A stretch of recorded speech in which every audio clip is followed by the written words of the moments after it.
Saúdo a todos com a graça e com a paz do Senhor Jesus Cristo, que vive e reina para sempre.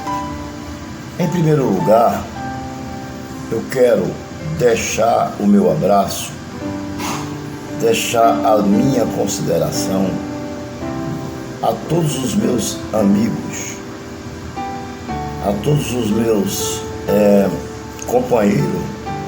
companheiros, né, eclesiásticos, né, pastores, presbíteros, diáconos, trabalhadores, conservos, servos, meus irmãos na fé, o meu abraço a vocês.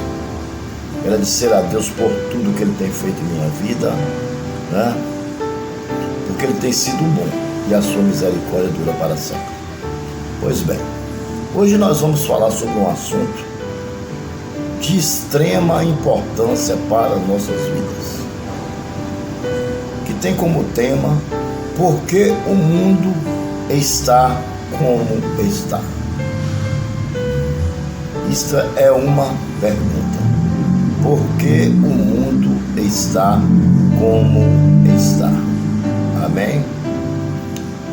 É o estudo bíblico que eu estou dando na escola bíblica dominical, da igreja que eu frequento, mas gostaria de dividir em 4 estudos e colocar na internet para inteirar maior tanto as pessoas da escola dominical que não puderam ir, como também as pessoas que assistem ao meu canal, porque é um assunto de extrema importância. O livro de Romanos, capítulo de número 7, versículo 18 e 19, servirá como texto base para o nosso estudo, que tem como tema, repetindo, por que o mundo está como está? Porque tem acontecido tanta catástrofe, por que tanto pecado, por que tanto problema, por que tanto conflito, por que tanta discórdia, por que tanta carnalidade, né? É isso que nós vamos falar. Em primeiro lugar, vamos ler Romanos 7, 18 e 19. Diz assim: na minha carne não habita bem nenhum, pois o querer, o bem está em mim, não porém o efetuá-lo, porque não faço o bem que prefiro, mas o mal que não quero, esse eu faço. Amém? Essas palavras são do maior apóstolo que o mundo já conheceu, e não haverá outro igual a ele. O apóstolo Paulo, o homem que era perseguidor de crente e foi transformado pelo próprio Jesus Cristo como um dos maiores apóstolos que o mundo já conheceu. Amém? Pois bem,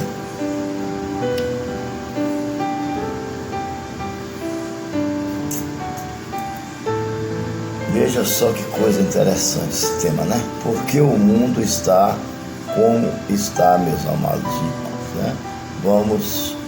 Vamos ver esse estudo bíblico, né, que é de extrema importância para nossas vidas.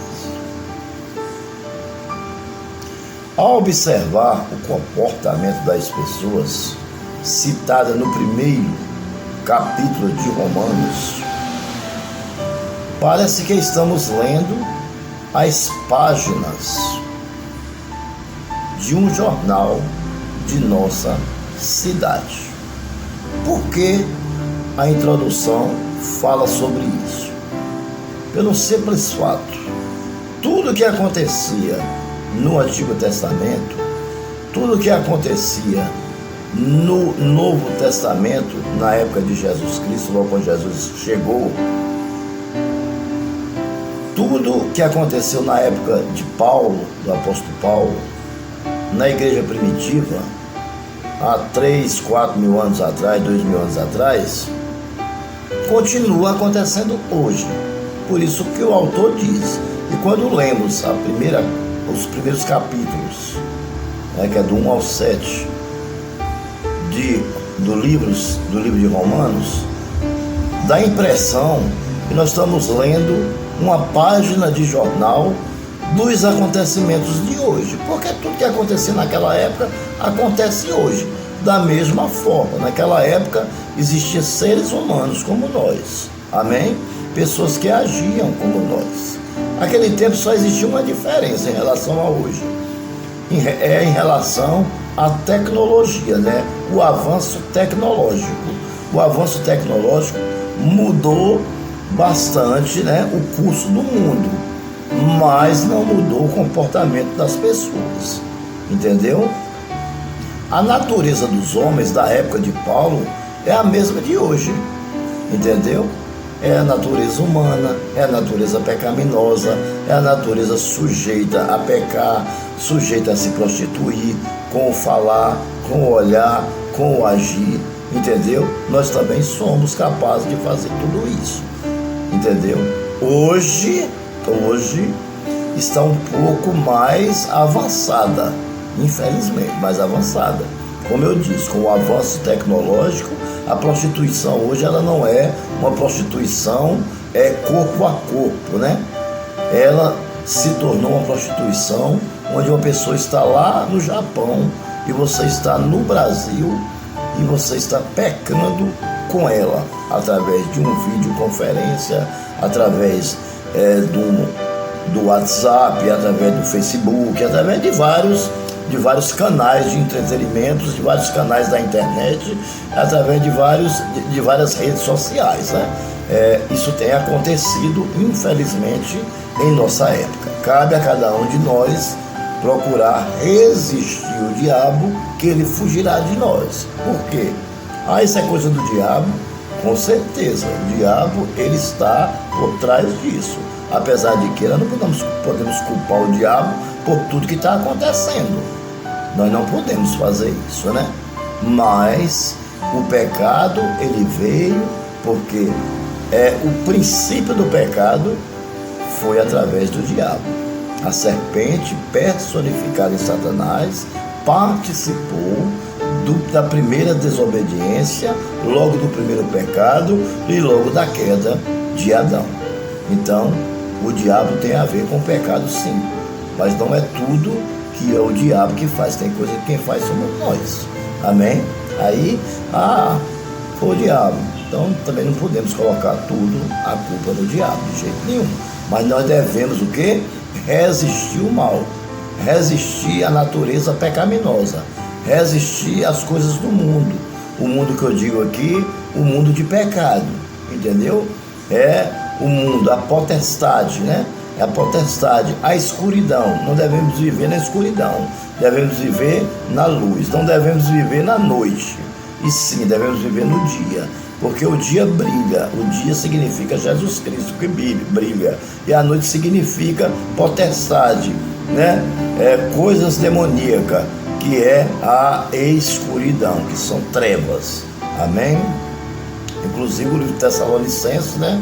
Ele fala sobre essas coisas, lá no capítulo 5 a 6, se não me falha a memória, que nós não estamos mais vivendo no dia, na noite, sim, no dia, nós não vivemos mais na escuridão, e sim, nós vivemos na luz, nós não vivemos mais nas trevas, e sim, nós vivemos em Cristo, que é a luz que ilumina o nosso caminho, por onde quer que nós passamos.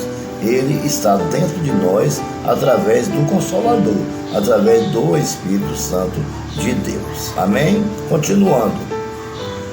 Conquanto o homem tenha alcançado um estágio tecnológico e científico muito elevado, a sua natureza continua a mesma, desde a queda no Jardim do Éden, que foi exatamente o que eu acabei de falar agora, sobre a tecnologia, né? Que eu nem achei que o autor ia falar sobre isso, mas o Espírito Santo já tinha me dado um toque sobre a tecnologia, sobre o avanço, ou seja, a natureza pecaminosa continua aí, a queda continua, porque o pecado veio da queda lá no Jardim do Éden. Nós continuamos pecando em Adão, mas agora você pode ser redimido através de Jesus Cristo, que veio, morreu, né, ressuscitou no terceiro dia e está à nossa disposição. Ele é o único que se disponibiliza para nós alcançarmos a salvação através dele. Agora nós precisamos ir até ele. Se você for até ele, você não vive mais nas trevas, você vive na luz. Mas se você não for até ele, vai continuar vivendo nas trevas, vai continuar com a carne enfermada, vai continuar no pecado, vai continuar caído em Adão. É preciso que você se levante. Para você se levantar, só tem um jeito: aceitar a morte de Cristo como sacrifício único, eficaz, só uma vez, capaz de salvar a você, a sua família, enfim, a toda a humanidade. Amém? Continuando, nós estamos no nossa primeira parte do estudo, que é porque o mundo se encontra nesse estado hoje. Amém? Porque o mundo hoje se encontra desta forma. Essa é apenas a nossa introdução, que será o nosso primeiro estudo. Nós vamos dividir em 3 ou 4 estudos, tanto que der para dividir, a gente divide, para os estudos não ficar grandes. Continuando a nossa introdução, Paulo cita as obras daqueles homens e dos homens de hoje, ou seja, Paulo cita as obras dos homens da época dele e cita as obras dos homens dessa época. Veja como o estudo é interessante. Veja como é interessante esse estudo, meu irmão, que é o tema, porque o mundo está como está hoje. Veja como é importante. Eu até quero dar um toque para você. Dar um toque, a pessoa vai se quiser, né? Ninguém pode levar ninguém à igreja à força, né? Mas se você puder ir à escola dominical, se você ouvir, você que é da igreja da gente, você que não está indo, se você puder ir, vá, porque você vai aprender muita coisa, os estudos são ótimos. Então Paulo cita as obras daquela época, dos homens da época dele, né? E cita as obras dos homens de nossa época hoje. Ele faz, né? Ele faz o quê?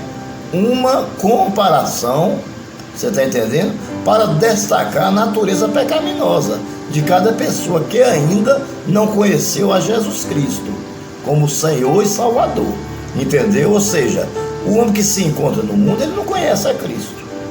O homem que se encontra no mundo, ele não tem nem ele não imagina o poder sobrenatural da obra que Deus pode fazer na vida dele. Sabe por quê? Porque ele não conhece com profundidade, com intimidade a Cristo. Aí fica difícil. Você conhecer Cristo, Deus, de ouvir falar, que Deus me ajude, com fé em Deus, e etc e tal, eu já tenho Jesus e tal. Eu quero saber aprofundar. Eu quero saber ler a Bíblia, eu quero saber conhecer, obedecer, renunciar ao pecado, é isso que eu quero saber. Quando você começa a fazer isso, aí você vê o tamanho da grandeza de Deus em relação à obra que Ele pode fazer na sua vida. Para quê? Para salvar a sua vida do pecado, para salvar a sua vida do fogo eterno. Amém? É só você pegar e ler Romanos capítulo 1, do versículo 18 até o 31, que você vai ver a lista que o apóstolo cita, a lista, né, de citações que ele cita sobre os homens, os pecados dos homens daquela época e os pecados dos homens de hoje, né? As formas que Deus tem para salvar o homem quando o homem conhece ele, e as formas que o homem tem de perder a sua salvação quando não conhece a Cristo. Você entendeu? Então leia Romanos capítulo 1, do 18 até o 31, e você vai ver que coisa linda, que coisa maravilhosa. Amém? Bom, esse é o nosso primeiro estudo, essa é a introdução. Essa aqui nós vamos colocar o tema de introdução. né? Todos os nossos temas deste estudo vai ser por que o mundo está como está, que é uma pergunta. E o subtema vai ser introdução, que é a primeira parte do estudo. E depois nós continuaremos com o segundo, o terceiro e o quarto. Se houver necessidade de um quinto, tudo bem. Se não, a gente para no quarto e depois a gente parte para um novo estudo bíblico. Amém? Tenho certeza que isso vai ajudar muito aos irmãos a se despertar mais para conhecer melhor a Cristo. Porque quando nós conhecemos melhor a Cristo, as bênçãos fluem sobre nossas vidas. Amém? Porque Cristo é a fonte de água que jorra eternamente. Porque Cristo é o pão da vida que mata a fome. E sem Ele não tem como nós viver. Amém? Que Deus os abençoe. Inscreva-se no meu canal, deixe o seu like, ative o sininho para que possamos estar enviando a você as nossas notificações. Muito obrigado, um bom domingo e até o nosso próximo estudo.